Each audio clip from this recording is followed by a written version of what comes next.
I don't really like isekai. Hang on, let me define isekai for those of you who have friends. Isekai is an anime genre where characters are magically transported to another world, sometimes by portal, sometimes by truck.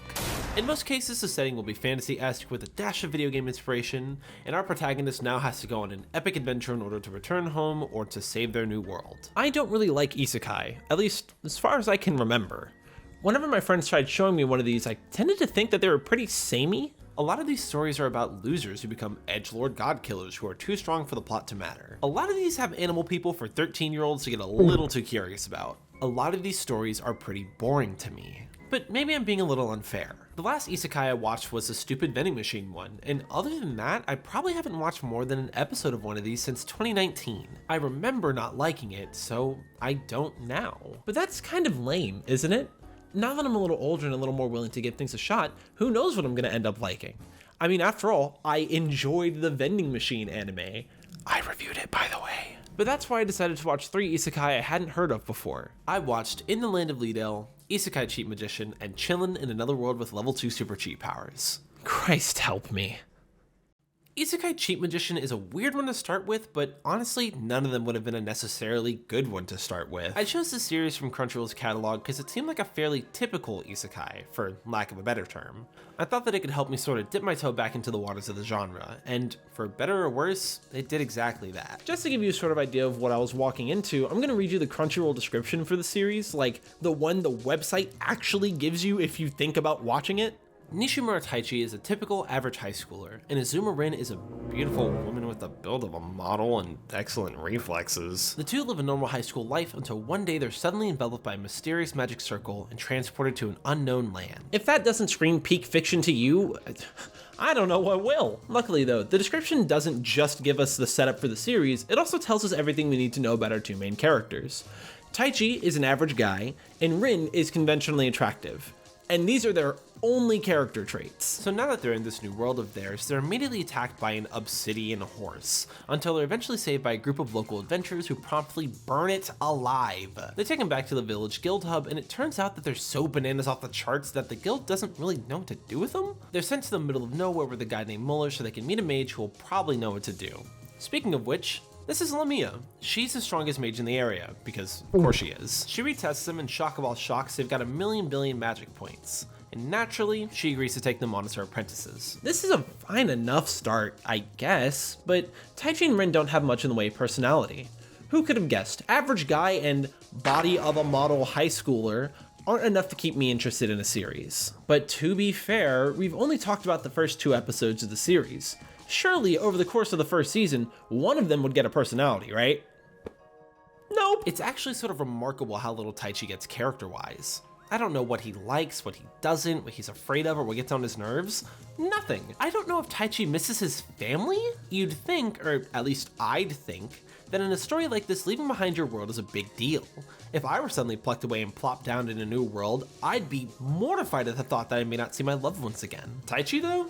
Couldn't tell you. He gets hungry, but that's just a side effect of his powers. And sometimes he gets sleepy, but that's also a side effect of him using his powers too much. He gets hungry and sleepy. Riveting. I think that Taichi's supposed to function as an audience stand-in, but they take it to a bit of a logical extreme with his personality, or lack thereof. Because he's so void of character, anyone who's watching this can map their own personality onto him fairly easily. Oh my god, Taichi gets hungry? Sometimes I get hungry. He gets sleepy too. He's just like me. But this takes away from the show more than it adds to it. And the more you watch, the more you're astounded by one man's ability to not have a personality. The writers want you to be able to relate to him so badly that they forgot to give him an actual personality to relate to. And that's honestly the most disappointing thing they could have done. Unfortunately, Rin isn't much better either. She's got the body of a model, apparently. Not really a personality trait though, so I'd personally like something more than just that. Sorry, I forgot. She's vaguely studious. She's able to apply her sophomore year understanding of science to her magic in order to make her spells stronger. But this is kind of underutilized other than, let's have Rin replicate a modern object via magic. Well, at least until the writers start letting her freestyle, of course. The most notable example I can think of is when she makes her fire spell act like a gas flame, and that one makes a lot of sense. But then the writers start letting her use lightning as an aspect of fire, or use a radar spell without explaining it. Also, there's a really strange trait of this magic system. Taichi has like a billion magic points, but he's one-shotting people with 35. 35 specifically. Like, seriously, watch this.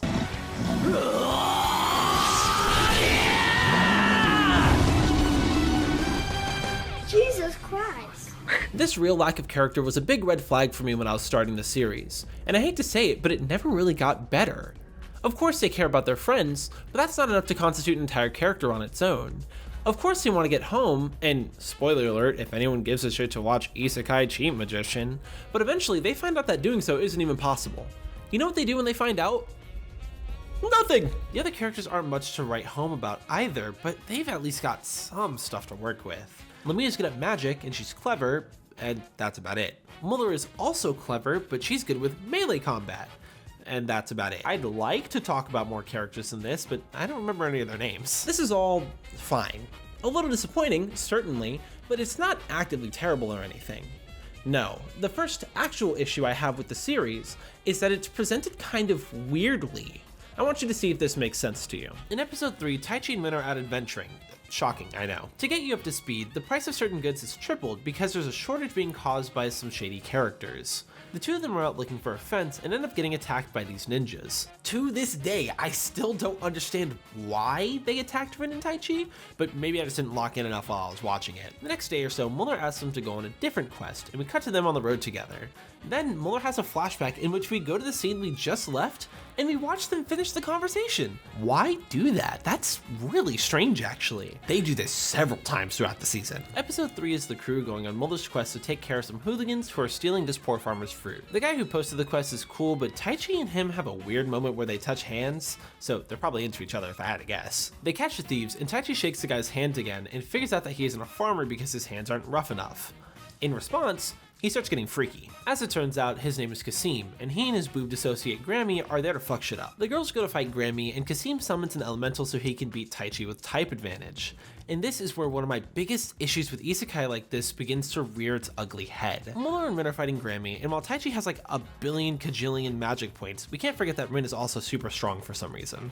They're starting to lose ground, so Rin goes, okay, now I'm seriously guys, and proceeds to blow Grammy up. While my monkey brain thought this was fine, maybe even a little cool, I think there's a bigger issue here. The series is taking itself pretty seriously, and it's evident that it wants you to take it just as seriously, but there aren't any stakes. If Rin can just lock in and win whatever fight she's in, and Taichi is massively stronger than her, why would I care about any of the combat? I don't think I should. So Taichi's cooked basically, and while he's unconscious, a wind spirit comes to him and lets him borrow her power. Taichi then shoots a crazy blast, and we just cut away from it. And when we see Kasim and Grammy walking away, we find out that Taichi blew his arm off. Why didn't we see anything? I hate to say it, but by this point, I was kind of invested. Not in the plot or the setting or the characters, but I was just hitting the next episode button fast as hell. Luckily, just as I decided to pay a little bit of attention, the writers really locked in for episode 5. Taichi's out and about when he sees a girl who's basically getting mugged, and after saving her, he finds out it's one of the ninjas from the other episode. Her name is Anastasia, but we're just gonna call her Anna for simplicity's sake. Since they beat her up, she's turned her life around and become an adventurer, and she's basically just been like solo grinding the quests that they forgot about earlier. In the best sequence of the show, we see the two of them infiltrate an enemy base while we hear all the progress she's made on the quest line. It's actually really efficient at getting us up to speed and reintroducing us to this character. However, because the show's stupid as hell, they cap off the stealth segment by blowing up the door of the room they were looking for. By this point, there's like actually kind of a lot of moving parts, so I should probably catch you up now that Taichi and Anna found the bad guy's plan. Earlier that day, Kasim, Grammy, and a couple hooded figures made plans to attack the city during the festival. They're going to sacrifice Muller to lure Rin away from where everyone is,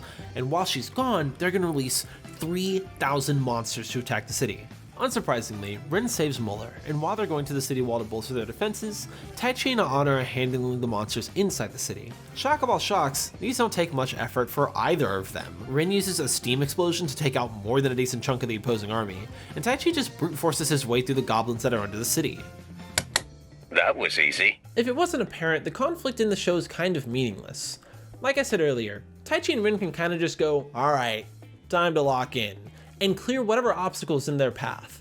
You want another example? Taichi and Ana are sort of at a medical tent just away from a pretty big battle, and he tells her that he's gotta go. She, however, can help people hear, so that's what she's gonna do. On the battlefield, there are some ogre guys who are pretty strong, or at least it seems that way until Taichi shows up. He uses a whopping 100 magic units to enhance his body, which, again, he has a million billion. That was easy. Eventually, Taichi's fighting a two-headed dragon, and out of nowhere, Ana shows up, but something's off. See, after Taichi left, some dude walked up to her and put her in a sleeper agent state, and now she's here to carry out whatever dastardly design this dangerous dude duped her into doing. So she walks up to Taichi and snaps out of it? Excuse me? Her task as a sleeper agent was to walk up to Taichi. That's really it. And apparently that's it for her character as a whole, because the dragon launches a blast at the both of them and she pushes Taichi out of the way, resulting in her actual for real death. I don't know what happened to the writing staff between episode 5 and now, but the decline is just exponential. It also sucks a little extra hard because Ana was probably the best written character in the show. Ana took the bar and raced it, gave a pretty good performance for how little time she had, and then banged her teeth on the bar and fell off into the void. Seriously, what happened? Also, of course, Taichi locks in and beats the dragon, but you know, what can you expect? From that battle to the big one at the end of the series, a whole lot of stuff happens, but only like 15% of it really matters, so I'll give you the TLDR. After the battle outside the city, the King of Woodeffects, that's the country they're in by the way, asked him to join his side in the civil war. You see, the king's brother, the Duke, was the peace turned out the house in the country, and decided to take over him and his side.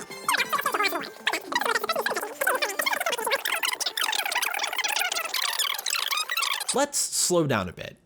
Before we make it to the final battle, I want to tell you about a really specific plot point. The Duke is holding a council meeting with his team, and his hot-headed military guy wants to attack right now. The Duke says, all right man, go for it, whatever. So he does. He arms his soldiers with magic rings that use their life force to cast battle magic, and before we know it, they're lined up outside the castle walls. Their plan, I'm not making this up by the way, is to shoot at the city from the outside until they collapse. Hey man, this plan really fucking sucks. By the way, Ren's solution to keep these dudes from offing themselves is to kill them. She gets their armor wet and then electrocutes the entire army. Now, I'm not gonna lie to you, the final battle is kind of the worst part of the show.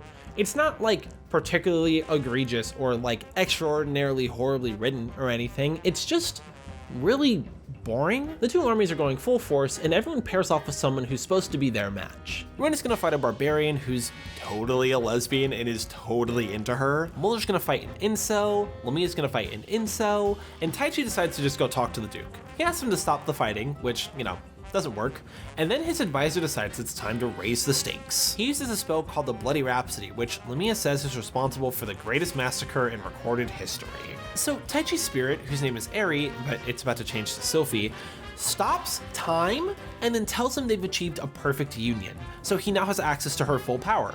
Then, the advisor transforms into Devilman and Taichi locks in. That was easy. The action in this series tends to be happening and then be over within a second. And when I was watching it, I had to go back because I thought I shut my brain off or something to prevent it from rotting out of my skull watching this, but no.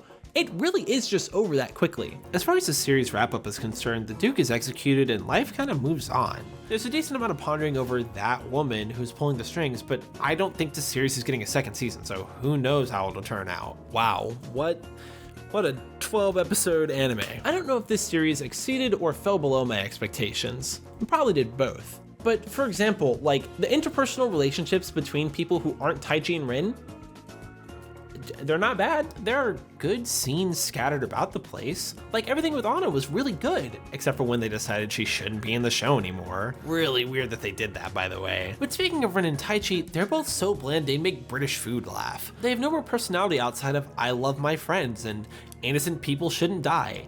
But that's not a character, that just means they aren't morally bankrupt. I don't think the larger plot is anything really interesting either. The entire time, it felt like we were kind of just doing this now, and that's never really a good feeling. Maybe if this show had a stronger central duo and an engaging antagonistic force, it could have been good, but as is, this feels like they accidentally used a first or second draft.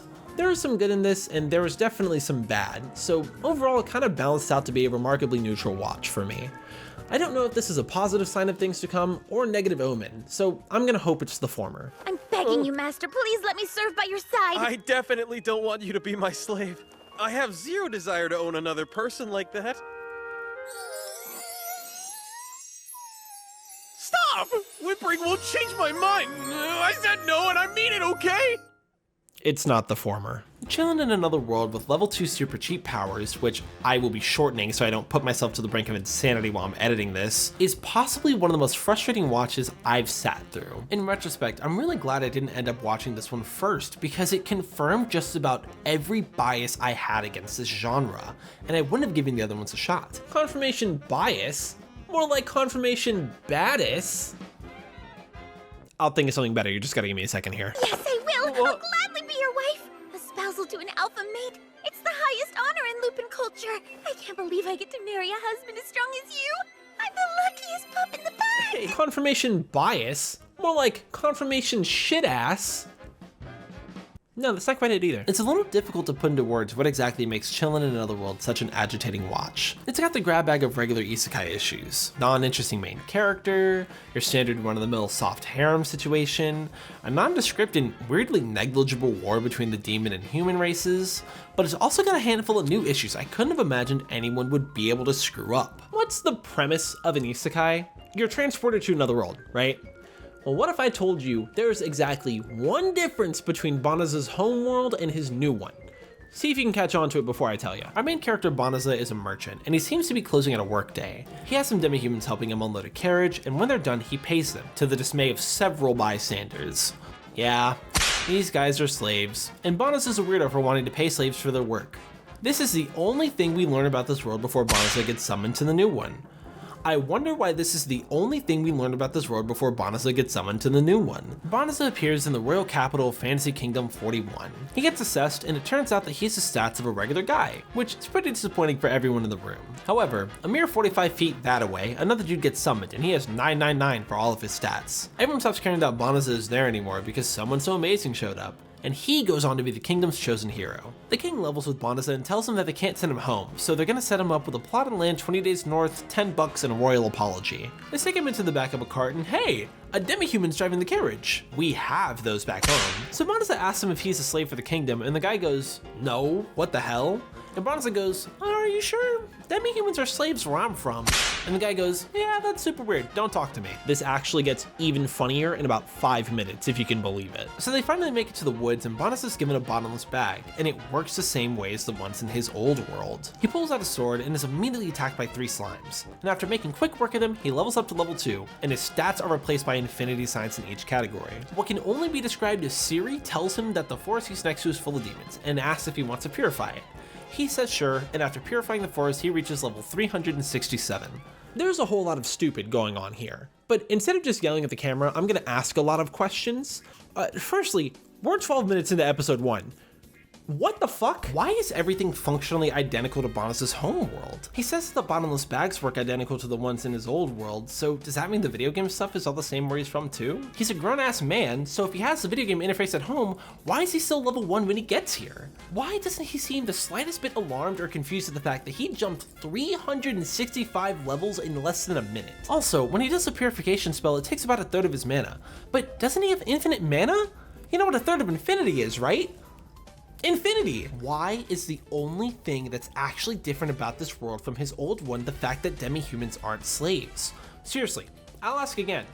Why is the only thing that's actually different about this world from his old one the fact that demi-humans aren't slaves? Slavery comes up a whopping 3 times in conversation. And it's stupid, all 3 times. But at the very top of this very long list of very stupid questions is what is the point, man? If everything's gonna be the same as Banaza's old world, barring the one thing, what's the point in making him come to a new world in the first place?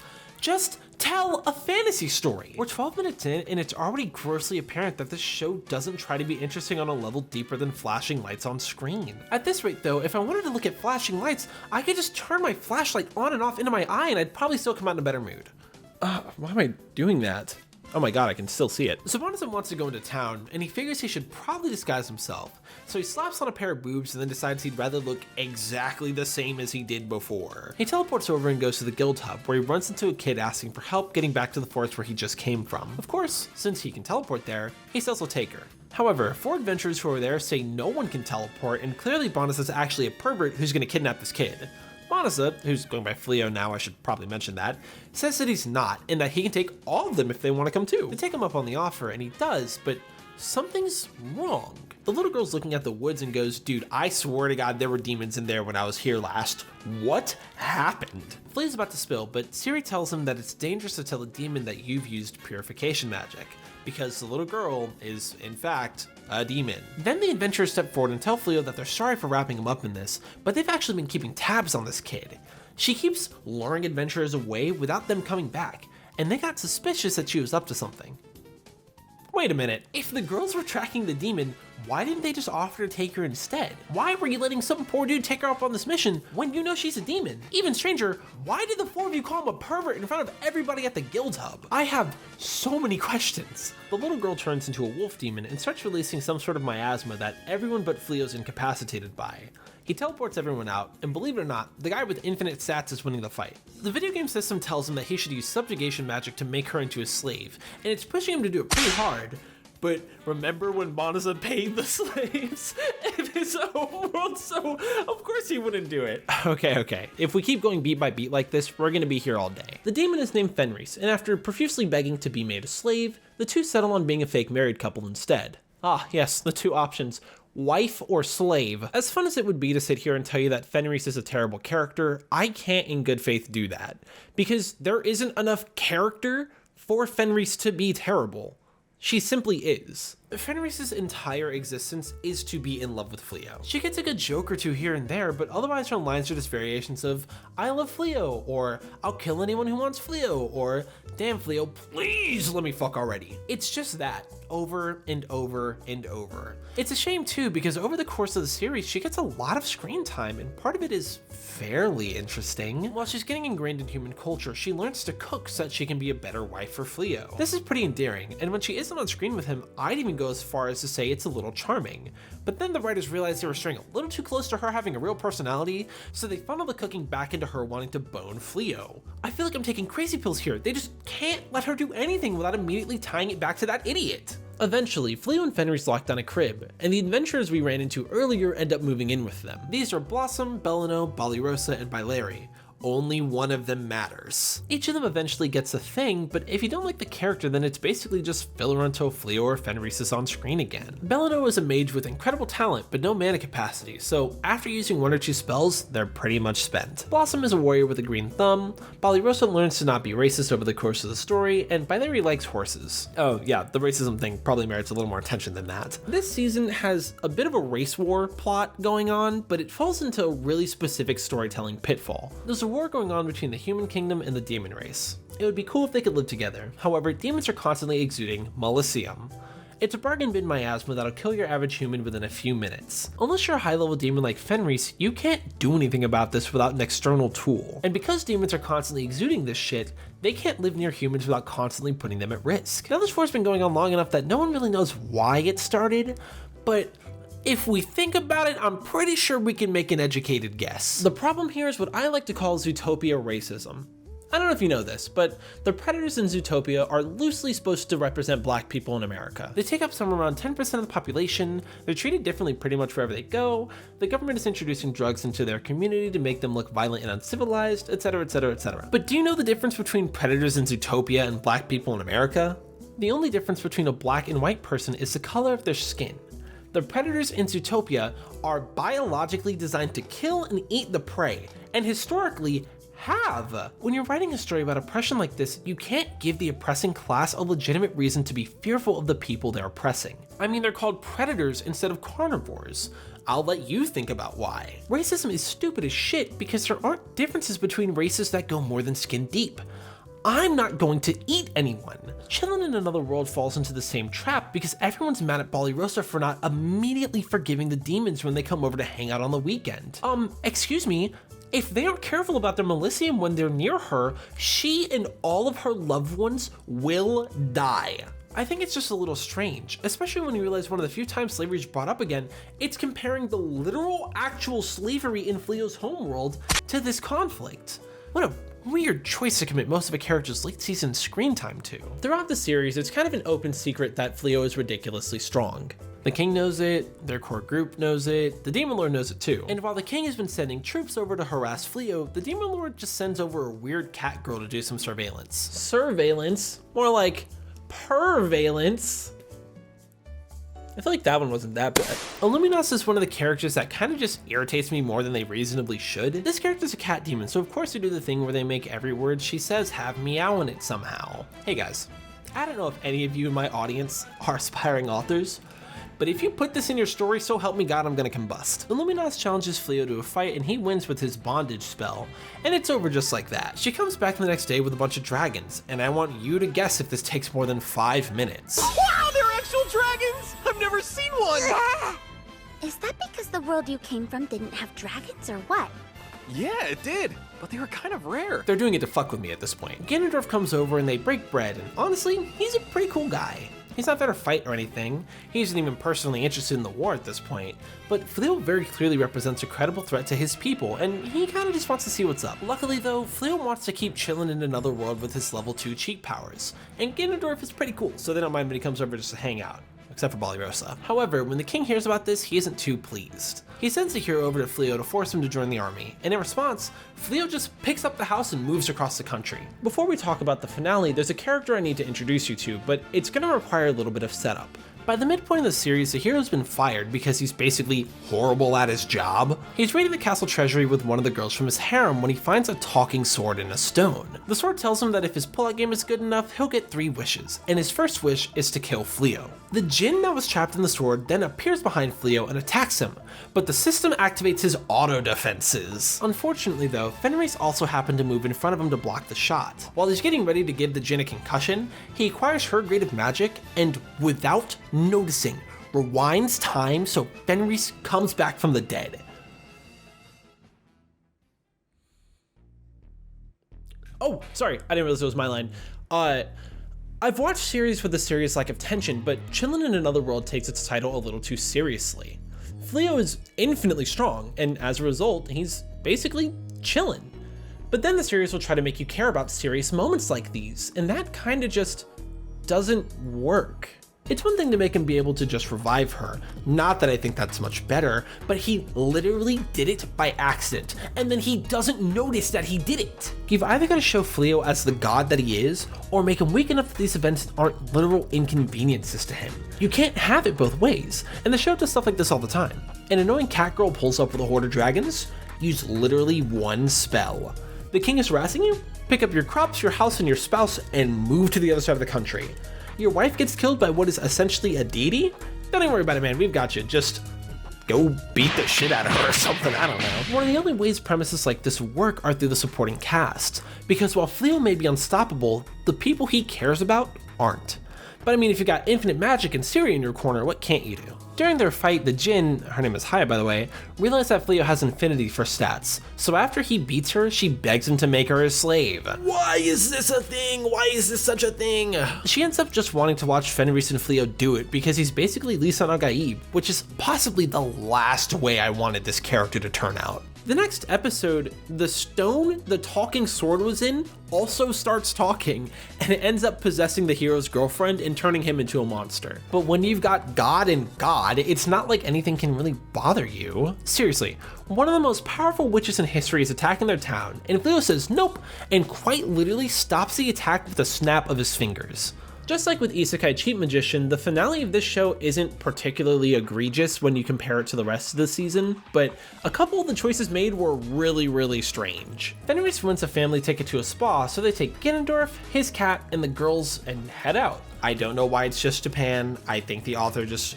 really wanted to shoehorn in a hot spring episode. As I'm sure you know, Fenris really wants to bone Fleo, so she goes into the spring that helps with fertility. The girls are kind of out and about doing their own thing all separately, doesn't really matter. The horse girl, however, goes to the Smut Museum? Ah, yes, the Smut Museum at the spa with a family pass. After a big battle that doesn't matter because the 3 strongest people in the show are all on the same team, everyone goes to sleep except for Fleo and Fenris, who, no joke, end up doing it on the patio. You know those doors are paper thin, right? This show is bad. riveting take, I know, but it's kind of difficult to explain why it is beyond saying that it is. It's one of those things you sort of just have to experience, but for your sake, I honestly hope you don't. Fleo's committing real hard to this nonchalant dreadhead bit, and he's definitely got one of the better characters in the show, but he's the most neutral dude in the universe. I got absolutely nothing from him during this watch other than I love my wife and I don't like solicitors at my door and I'm not okay with slavery. Oh hey, I'm not okay with slavery. He's just like me. He's honestly in the same boat as Taichi and Rin in that way. And now that I'm thinking about it, this is like the inverse of the other show, right? The first one was mid and had a couple of good, dare I even say pretty good parts, and I ended up kinda liking it. This one's mid and is also really annoying, so much that it goes out of its way to be annoying. So now I'm annoyed. It's also possible I'm just thinking back on Isekai Cheat Magician with rose-tinted glasses because I'm currently shoveling through horse manure. I thought because Fleo is so strong and unbothered, the show would be about developing some of the side cast, because it's basically a slice of lice of the slice of lice. Because at that point, it's basically a slice of lice. Fuck. You'd think because Fleo's so strong and unbotherable, the show would be about developing the side cast, because it's essentially a slice of life at that point. No! Well-written women? What the fuck is that? Get the fuck out of my writer's room. The only one of the girls who gets any real attention is Rosa, and like I said earlier, her thing is to just stop being racist towards demons, which everybody else does the moment they learn Fenris is a demon. I'm glad they at least tried with her, even if only for a moment. But even then, I don't like Rosa. I like Blossom. She's the only one I got a little interested in when I saw her regularly, and seeing her embrace her talent for farming is genuinely kind of cool. She picks up farming so that she isn't freeloading off of Fleo and Fenris, but do you want to see an actual conversation they have? What if you considered planting some crops that don't naturally grow around this area? 'Cause they won't actually grow? That would normally be the case, but not if we use a dash of magic. If I tweak the climate and soil a bit, you can grow anything you want to.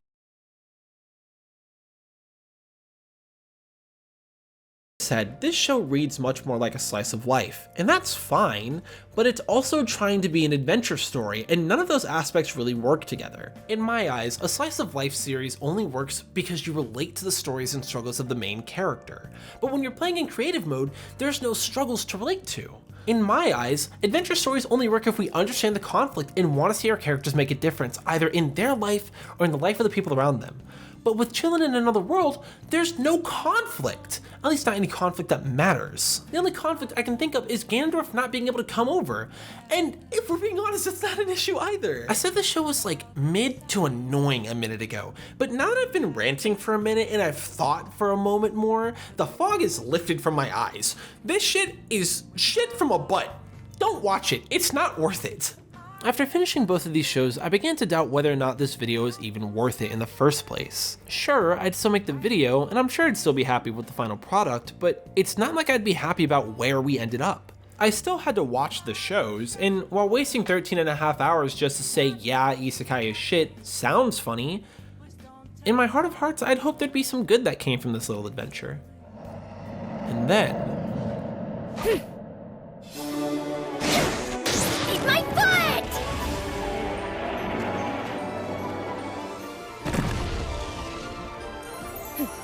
Another quest down and I didn't even break a sweat.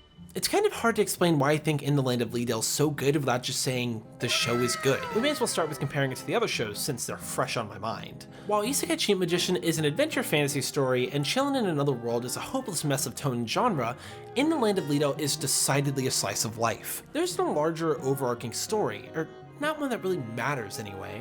So an episode will essentially just be us joining Kana for errands and seeing what the characters we like are getting up to. This can be anything from activating sleeping guardian towers to hunting horned bears with the princess, or fighting the colossal penguin that spawned when Kana's son-in-law poured lean into what can only be described as the trash pit. The best I can really do for you here is give you the setup of the series. Somewhere in Japan, a girl is hooked up to life support and is playing a VR MMORPG called Leadale. Unexpectedly though, the power in the hospital goes out, and as a result, she dies. She wakes up as her player character 200 years in the future of Leadale, and is kind of just figuring out what she wants to do with her new lease on life. Kana is a really fun character to follow throughout a series like this. Weirdly though, one of my favorite things about her as a character is that she apologizes. Like, A lot. Not unnecessarily or enough to annoy me though. Whenever she makes a mistake or treats someone harshly, she apologizes pretty quickly after, and she does it sincerely. That's rad. This is all just to say that to me, she's a really endearing character.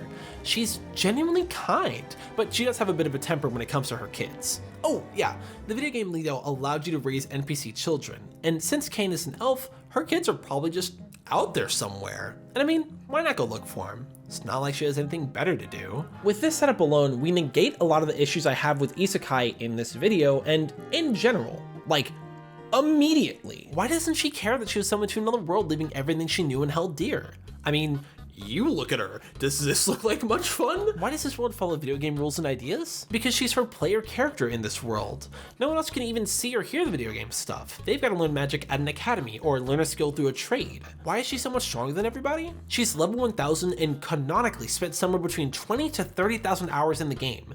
I mean, you look at her. Wouldn't you rather be gaming? Dropping her 200 years into the game's future is another incredible decision in my eyes. It allows her to rely on her game knowledge and understanding of the mechanics, but creates a natural dissonance between her expectations and reality. We still get to see her learn and experience the things that have changed, and that works incredibly well. Plus, it allows her kids to have risen to positions of power in the main kingdom. These are her kids, Scargo, Mai, and Kartets. They're all a pretty good time. Scargo is basically the Pope, and he has a weird ability to actually create the anime effect around him. Mai is a professor at the Magic Academy and is married to another professor. He's fine. And Kartets is a shipwright. He's kind of just a stand-up guy. All of them really just love their mom, and it's pretty fun to see them interact with one another or with Kana. While with the other series, it sort of felt like we were just doing this now, Leadale makes doing this now really interesting. There isn't a demon lord or a civil war, so we're always watching Kana and the others do the most interesting thing they can be doing. A lot of the show follows Kana as she's going to look for the Guardian Towers, which are basically just bases for the other players, to see if anyone else is in the game with her. She'll pick up little side quests here and there, but the best part of the show is that none of it feels like we're dragging our feet in the mud. Leadale also has one of the most likable large casts I've seen in a long time. You know how Isekai have about 30 billion characters you need to care about? This one actually managed to get me to care about them. Remarkable, I know. I don't want to get too much into spoilers here because I feel like a lot of the enjoyment in this series for me was found in meeting the characters and getting to know everybody. But I'll give you a quick example for comparison. I know the name of this villager, it's Lotor, and he shows up like 5 times, tops. He's just a nice guy, and he's always there at the parties they throw for Kana when she's back in town. He's really just a friendly face to the main character in the audience. Without scrolling back up in my script to check, I can't tell you the name of the girls in Chillin' in Another World other than Blossom and Ballyrosa. That's kind of embarrassing. I don't know if it's more embarrassing for the author of Chillin' in Another World or for me, but damn, is that embarrassing. But that's why I think the show's so good at what it tries to do. I care about the evil penguin rampaging through the kingdom because I know the people who live there. And even if Kana can stop the monster, people will still have been hurt. And that matters. My biggest issue with the series revolves around a pretty big spoiler, so if you're thinking about giving this one a shot, I'll put a timestamp on screen for you to skip ahead to. Don't worry, you'll get a second, just take your time. Don't take that much time, we're gonna keep moving. The biggest mystery in this series is whether or not Kana is alone in Leadale. Obviously the NPCs are alive, but are there any other players? The series does something pretty cool with this idea and then kind of drops the ball in an unfortunate way. After Kana checks out one of the towers, she finds out that she's likely the only real person in Leadale. Naturally, she's pretty bummed about this, so she goes off and sulks for about a day. This is, in my opinion, pretty cool. A reaction like this reminds us that she's human, and this moment teaches us that despite her overwhelming power, not everything is going to work out in her favor. However, again, spoiler warning, last chance here, later in the show she does eventually run into real people. The first person she runs into is a child that doesn't realize the people in the game are like real and alive. He's running a bandit horde for fun, and instead of trying to get him to see that everything is in fact real, she beats his ass and gets him sent to prison. Kind of odd for that one in my eyes, I'm not gonna lie. The next time she runs into real people, they trade info and chat like they were friends of a friend in college, and the time after that, it's basically the same thing. I just wish that these moments were given the same weight and time to breathe that the first one had. It's not terrible by any means, but I would have much preferred to see those interactions taken much more seriously. In the Land of Leadale isn't life-changing or especially exceptional or anything like that, but I think this is possibly the best show I could have picked for this video. I kind of like it. It's cute, the characters are charming, and it reminds me of how I felt watching a random anime back when I was a little younger. It's just a nice time, and I give it like a soft recommendation. If you have the time and you want to watch a cheesy little show with charming characters, give it a shot, see if it's your taste. Honestly though, I think that's what I needed from this whole thing. Refusing to give a series a shot because of its genre is really close-minded, and I'm glad that I tried to step out of my comfort zone with media. Was I right about some things? Absolutely. But I was also so very, very wrong about what this genre had to offer to someone like me. These are stories that deserve to be told, and that deserve to be experienced and understood. And I'm glad to say that moving forward, I'll be giving more series like these the shot they deserve. Unless it's a harem anime, because that shit is for losers. Anywho, that's gonna be it from me this time. If you enjoyed the video, you should definitely hit the subscribe button, and you know what? While you're down there, if you want to hit the like, I wouldn't be mad. But in the meantime, I want to know, did you watch any of the shows that I talked about today? And if you did, what did you think about it? If I did another video like this, what series would you want me to talk about? A third question for you to respond to in the comments below. And lastly, I just want to say thank you so much for making it all the way to the end of the video. I really hope you enjoyed it, and you know what? Even if you didn't, I appreciate you watching this far anyway. I'm Knightley, you've been absolutely incredible, and I'll see you relatively soon. Peace. In case you didn't know, I tend to do little yaps at the end of each video, but I don't have anything else I want to say about this topic, so I don't know what to say. I'm about to start my last semester of college. That's ridiculous. I don't want to find a job. I mean, if you subscribe, this could be my job. Subscribe.